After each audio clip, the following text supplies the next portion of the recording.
జై శ్రీరామ్. అందరికీ నమస్కారం. వెల్కమ్ టు న్యూస్ అఖండ. నేను మీ కస్తూరి శ్రీధర్. మిత్రులారా, ప్రపంచం ఇప్పుడు ఒక వినాశకరమైనటువంటి అంచునైతే నిలబడి ఉండాలి. ఇజ్రాయెల్, ఇరాను, అమెరికా ఈ మూడు దేశాల మధ్యన రగులుతున్నటువంటి యుద్ధ జ్వాల కేవలం మధ్యప్రాచ్యానికే పరిమితం కావడంలే, ఇది మెల్లమెల్లగా విస్తరిస్తా ప్రపంచాన్నే కాదు మన భారత గడప వరకు చేరిపోయిందనమాట. అగ్రరాజ్యం అమెరికా వేస్తున్నటువంటి దూకుడు అడుగులు, ఇజ్రాయెల్ యొక్క మొండితనం, అలాగే ఇరాన్ అణు ఆయుధాల భయం, ఈ మూడు కలిసి ప్రపంచాన్ని ఒక భయంకరమైనటువంటి సంక్షోభం అయితే నెట్టేస్తున్నాయి. ఇదే సమయంలో మన మోడీ ప్రభుత్వం ఇప్పుడు అత్యంత అప్రమత్తం, అంటే హై అలర్ట్ మోడ్లోకి అయితే వెళ్ళిపోయిందనమాట. నిన్న లోక్సభలోను, ఈ రోజు రాజ్యసభలోను ప్రధాని నరేంద్ర మోడీ గారు చేసినటువంటి ప్రసంగం కేవలం మాటలు కావు, అవి ప్రపంచ దేశాలకు మన భారత్ ఇస్తున్నటువంటి ఒక బలమైనటువంటి హెచ్చరిక. మరోవైపు మన రక్షణ శాఖ మంత్రి అయినటువంటి రాజ్నాథ్ సింగ్ గారు గంటల తరబడి ముగ్గురు సేనాధిపతులతో జరుపుతున్నటువంటి కీలక సమావేశాలు చూస్తూ ఉంటే ఒక విషయం మాత్రం క్లియర్ కట్గా అర్థమవుతుంది. భారత్ ఏదో పెద్ద వ్యూహాన్ని సిద్ధం చేస్తుందని మాత్రం అర్థమవుతుంది. అవునా కాదా? ఒకసారి జాగ్రత్తగా వినండి, ఈ న్యూస్ మీకే అర్థమవుతుంది. ప్రధాని మోడీ గారు రాజ్యసభ సాక్షిగా ఒక కీలక సందేశాన్ని అయితే ఇచ్చారు. ఇది యుద్ధాల కాలం కాదు, దౌత్యం అలాగే చర్చల కాలం అని. వినడానికి ఇది చాలా సింపుల్గా అనిపించవచ్చు, కానీ ఈ ఒక్క మాట వెనక ఉన్నటువంటి ఆవేదనను ఒక్కసారి గమనించండి. ఒక పక్కన ఉక్రెయిన్కు అలాగే రష్యాకు మధ్యన యుద్ధం, మరో పక్కన చూస్తేనేమో ఇజ్రాయెల్ అలాగే ఇరాన్ మధ్యన ఉద్రిక్తతలు రోజు రోజుకు పెరిగిపోతున్నాయి. ఈ రెండు కలిస్తే ఏమవుతుంది తెలిసిన? ప్రపంచ ఆర్థిక వ్యవస్థ కుప్పగూలిపోతుంది. పెట్రోల్ ధరలన్నీ కూడా ఆకాశాన్ని తాకడానికి సిద్ధంగా ఉన్నాయి. ద్రవ్యోల్బణం అనేది మళ్ళీ పెరిగేటటువంటి ప్రమాదం కూడా ఉండాలి. కానీ మన మోడీ గారి మాటల్లో ఒక స్పష్టత అయితే ఉండాలి. భారత్ ఎప్పుడు కూడా శాంతినే కోరుకుంటుంది, కానీ శాంతి కోరుకోవడం అంటే ఇక్కడ చేతులు కట్టుకొని కూర్చోవడం కాదు. అందుకే అటు పార్లమెంట్లో ప్రసంగాలు జరుగుతుంటే ఇటు సౌత్ బ్లాక్లో మాత్రం హై టెన్షన్ మీటింగ్ అయితే జరిగింది.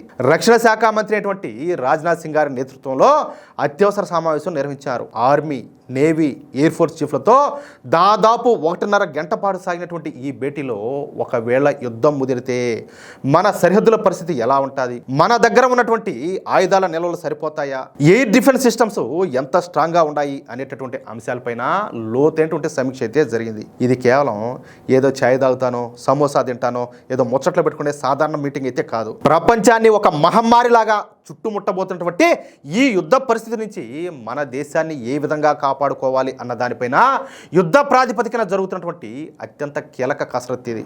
ఇందులో తీసుకునేటటువంటి ప్రతి నిర్ణయం, వేసేటటువంటి ప్రతి అడుగు దేశ భద్రతను దృష్టిలో పెట్టుకుని ఎంతో జాగ్రత్తగా రూపొందిస్తున్నారన్నమాట. ప్రస్తుతం అంతర్జాతీయ వేదిక పైన ఒక ఆసక్తికరమైనటువంటి పరిణామం అయితే చోటు చేసుకుంది. డొనాల్డ్ ట్రంప్ రంగంలోకి దిగుతా ఇరాన్తో చర్చలు జరుపుతున్నామని చెప్పేసి ఒక స్టేట్మెంట్ అయితే ఇచ్చాడు. చూడండి, ఈ చర్చల్లో మన భారత్ కూడా ఒక కీలక పాత్ర అయితే పోషిస్తుంది. మన విదేశాంగ శాఖ మంత్రి అయినటువంటి జయశంకర్ గారు అమెరికా ప్రతినిధులతో ప్రతిరోజు కూడా టచ్లో ఉండి పరిస్థితిని దగ్గరగా పర్యవేక్షిస్తున్నారు. ఇదంతా కూడా ఎట్లుంటే ఈజిప్టు, టర్కీ, ఒమను, చివరికి ఉగ్రవాద దేశమైనటువంటి పాకిస్తాన్ కూడా ఈ చర్చల్లో భాగమై ఉన్నాయన్న సమాచారం అంతా కూడా బయటకు వస్తుంది. అయితే ఇక్కడే ఒక పెద్ద చిక్కు కూడా ఉండాలి. యుద్ధం ఎవరి మధ్య జరుగుతుంది? ఇజ్రాయెల్కు అలాగే ఇరాన్కు మధ్యన. కానీ ఆశ్చర్యకరంగా శాంతి చర్చల టేబుల్ మీద అసలైనటువంటి కీలక పాత్రధారి అయినటువంటి ఇజ్రాయెల్ మాత్రం కనిపించడం లే. ఇది పరిస్థితిని ఇంకా క్లిష్టంగా మారుస్తుందన్నమాట. అంతే కదా, ఇప్పుడు ఇద్దరు మధ్య గొడవ జరుగుతుంది. నీకు ఏదైనా సామరస్యంగా ఏదైనా ఒక మీటింగ్ పెట్టాలంటే వాళ్ళు ఇద్దరు ఉండాలా, కానీ ఇక్కడ ఏంటంటే ఇజ్రాయెల్ కనపడడం లే. ఇదంతా కూడా ఇట్టుంటే ఇజ్రాయెల్ ప్రధాని అయినటువంటి నెతన్యాహు మాత్రం ఏ మాత్రం కూడా వెనక తగ్గేటట్టు కనపడడం లే. ఆయన సింపుల్ ఒకటే చెప్తున్నాడు, ఒరే స్వామి యుద్ధాన్ని ఆపాలంటే సరే మా ప్రాబ్లం ఏదో చూడాలి కదా ఫస్ట్, అమెరికాతో ఏందని చెప్పేసి ఆయన క్లియర్ కట్గా చెప్తున్నాడు. ఇరాన్ అణు ఆయుధాలను తయారు చేస్తుంది, అది ప్రపంచానికే ముప్పు, కాబట్టి మేము దాడి చేసి తీరుతామనేటటువంటి ధోరణితో ఇజ్రాయెల్ ప్రధాని గట్టిగా చెప్తున్నారనమాట. ఈ మొండితనం వల్ల పరిస్థితి అనేది మరింత ఉద్రిక్తంగా మారుతుంది. అర్థమవుతుంది? మొండితనం కాదు, జాగ్రత్త కూడా. ఎందుకంటే మన దేశ భద్రత మనకు ఎట్లయితే ముఖ్యమో ఇప్పుడు ఇజ్రాయెల్ భద్రత అనేది వాళ్ళకి అంత ముఖ్యం అనమాట. కాబట్టి వాళ్ళ ఉద్దేశంలో తప్పులేదని కూడా అనుకోవచ్చు. అసలు ఇజ్రాయెల్ ఒప్పుకోకుండా అమెరికానో లేదా ఇతర అరబ్ దేశాలు చేసేటటువంటి శాంతి చర్చలు ఎంతవరకు ఎంతవరకు సక్సెస్ అవుతాయి? ఇదే ఇప్పుడు $1 మిలియన్ ప్రశ్న. ఎందుకంటే ఒకవేళ ఇజ్రాయెల్ గనక దాడికి దిగితే అమెరికా ప్రత్యక్షంగానో లేదా పరోక్షంగానో రంగంలోకి అయితే దిగక తప్పదు. అదే గనక జరిగితే పరిస్థితి ఏ విధంగా మారుతుందో ఒకసారి మీరే ఊహించండి. ప్రాంతీయ యుద్ధం ప్రపంచ స్థాయి యుద్ధంగా మారేటటువంటి ప్రమాదం అయితే ఉండాలి. అంటే మనం అనుకోకుండానే ప్రపంచం అంతా కూడా 3వ ప్రపంచ యుద్ధం అంచుల దగ్గరికి చేరేటటువంటి అవకాశం అయితే ఉండాలి. ఇదే ఇప్పుడు ప్రపంచాన్ని మొత్తాన్ని కూడా భయపెడుతున్నటువంటి అసలు నిజం. ఈ యుద్ధ వాతావరణంలో మన పక్కనే ఉన్నటువంటి ఈ ఉగ్రవాద దేశమైనటువంటి పాకిస్తాను తన ధోరణి ఏమన్నా మార్చుకుంటుందా? సమాధానం అయితే స్పష్టంగా లేదు. ఎందుకంటే వాళ్ళు ఇప్పుడు కూడా ఉగ్రవాదాన్ని సపోర్ట్ చేస్తారు. ఈ చర్చల్లో పాకిస్తాన్ కూడా వేలు పెడుతుంది తగుదనమ్మా అని చెప్పేసి. అంటే తిండికి తికాణా లేకపోయినా రొట్టికి గతి లేకపోయినా కూడా వీళ్ళ బిల్డప్ మాత్రం తక్కువ ఉండడం లే. తమ మీద ఉన్నటువంటి అంతర్జాతీయ ఒత్తిడిని తగ్గించుకోవడానికి అలాగే ప్రపంచ దేశాల నిధులను పొందడానికి పాకిస్తాన్ ఈ అవకాశాన్ని బాగా వాడుకోవాలని చెప్పి చూస్తుంది. సరే, ఇదంతా కూడా చూస్తూ ఉంటే ఒక విషయం మాత్రం క్లియర్గా అర్థమవుతుంది. ఈ యుద్ధ వాతావరణం కొందరికి ప్రమాదం అయితే మరికొందరికి అది అవకాశంగా మారుతుంది. ఎవరికి? పాకిస్తాన్ లాంటి వాళ్లకు. భారత యొక్క వ్యూహకర్తల భయం ఏంటంటే ఈ యుద్ధం ముదిరినప్పుడు పాకిస్తాను తన అంతర్గత సమస్యల నుంచి ప్రజల దృష్టిని మళ్లించడానికి భారత వైపు ఏదైనా సాహసానికి పాల్పడవచ్చు అని చెప్పేసి ఆలోచనలో ఉన్నారు. అందుకే రాజ్నాథ్ సింగ్ గారి నేతృత్వంలో జరుగుతున్నటువంటి సమావేశాల్లో పాక్ సరిహద్దుల వద్ద నిఘాను పెంచాలని చెప్పేసి ఒక స్పష్టమైనటువంటి నిర్ణయానికి అయితే వచ్చారు. మన పొరుగునే ఉండేవాడు ఎప్పుడు కూడా నమ్మదగినవాడైతే కాదు. ఎవడు? ఇలా పాకిస్తాన్ గాడు. అందుకే దౌత్యం ఒక పక్కన నడుస్తా ఉన్నా సరే మరొక పక్కన మన తుపాకులు కూడా ఖచ్చితంగా ఎప్పుడు కూడా లోడ్ అయ్యే ఉండాలి. సరే, ఇదంతా కూడా ఎట్లుంటే ఇంతటి క్లిష్ట పరిస్థితుల్లో కూడా మన దేశంలో రాజకీయాలు మాత్రం ఆగడం లే. ప్రతిపక్షాలు ఓవైపు పార్లమెంట్లో ప్రభుత్వాన్ని నిలదీస్తున్నాయి. ఏంది ప్రభుత్వం ఏం చేస్తుంది, మోడీ ఎందుకు మౌనంగా ఉన్నాడు అని వరుస పెట్టి ప్రశ్నలన్నీ కూడా వేస్తున్నారు. వీళ్ళంతా కూడా ఏదో వాళ్ళ అధికారంలో ఉన్నప్పుడు అంత పీక్ అంతా కూడా కట్టలగట్టినట్టు. కొంతమంది ప్రతిపక్ష నాయకులు అయితే నరేంద్ర మోడీకి మధ్యప్రాచ్యం గురించి చింతలేదు, కేవలం ట్రంప్తో దోస్తీ మీదనే ధ్యాస అని చెప్పేసి విమర్శిస్తున్నారు. అంటే వీళ్ళ నాలెడ్జ్ అక్కడే ఉంటుందన్నమాట, అంతకు మించి ఎక్కడికి కూడా పోదు. ఎందుకంటే ఆ బాయిలో కప్ప అది బాహ్య ప్రపంచం అన్నట్టు వీళ్ళకి ఎంతసేపటికి అదేనమాట. ఈ విమర్శలతో రాజకీయ వేడి మరింతగా పెరుగుతుంది. ఒకవైపు అంతర్జాతీయ ఉద్రిక్తతలు, మరోవైపు దేశీయ రాజకీయ దాడులు. పరిస్థితి రోజు రోజు కూడా మరింతగా ఆసక్తికరంగా మారుతుంది. కానీ ఇక్కడ వాస్తవం ఏంటంటే ఇలాంటి సున్నితమైన విషయాలను మీడియా ముందు బహిరంగంగా చర్చించడం చెప్పాలంటే మన దేశ భద్రతకు మంచిదైతే కాదు. అయినప్పటికీ ప్రతిపక్ష పార్టీల అనుమానాలను నివృత్తి చేయడానికి రేపు సాయంత్రం 5 గంటలకు ఆల్ పార్టీ మీటింగ్ అయితే పిలిచారన్నమాట. దేశంలోని అన్ని పార్టీల నేతలకు అసలు ఏమి జరుగుతుంది, భారత్ ఇప్పుడు ఏ స్టాండ్ తీసుకుంటుంది అనేది ఇక్కడ వివరిస్తారన్నమాట. యుద్ధం ఎక్కడో జరుగుతుంది, మనకేం సంబంధం అని చెప్పేసి దయచేసి అనుకోవద్దు. అది ఖచ్చితంగా మన పప్పులో కాలేసినట్టే. ఈ యుద్ధం ప్రభావం నేరుగా మన మీద పడే అవకాశం అయితే ఉండాలి. ఒకవేళ సముద్ర మార్గాలు దెబ్బతింటే మనకు వచ్చేటటువంటి ముడిచమురు సరఫరా ఆగిపోవచ్చు. దాని ఫలితంగా నిత్యావసర వస్తువుల ధరలు ఒక్కసారిగా పెరిగిపోతాయి.